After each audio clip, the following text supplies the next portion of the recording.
讲到武汉肺炎是影响到全世界，境外学生也无法度来到台湾上课。虽然教育部之前有提出安心就学方案，建议学校就要为境外生设想就要有线电教学，今日表出讲有的学校根本啥物拢无，影响到学生的权益。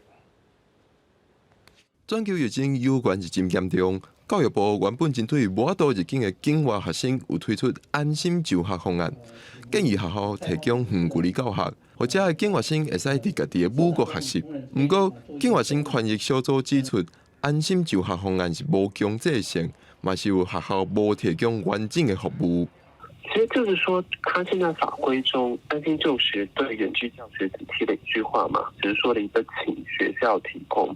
那对于怎么保证教学品质，那对于学校在什么情况下应该提供，其实都没有明说。然后也有同学开始尝试联系系所上的老师，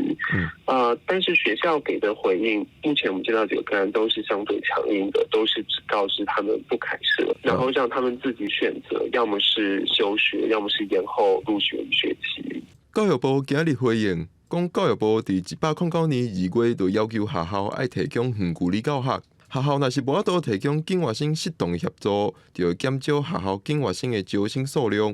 嘛会开始实地轰炸学校，而且会提供需要的经费来协助。记者嘛有接到投诉，讲桃园的中原大学就无法度提供境外生远距离教学。不过中原大学表示无了解这位学生的情形，希望这位学生会使直接甲学校讨论。记者郭碧君、张玉水综合报道。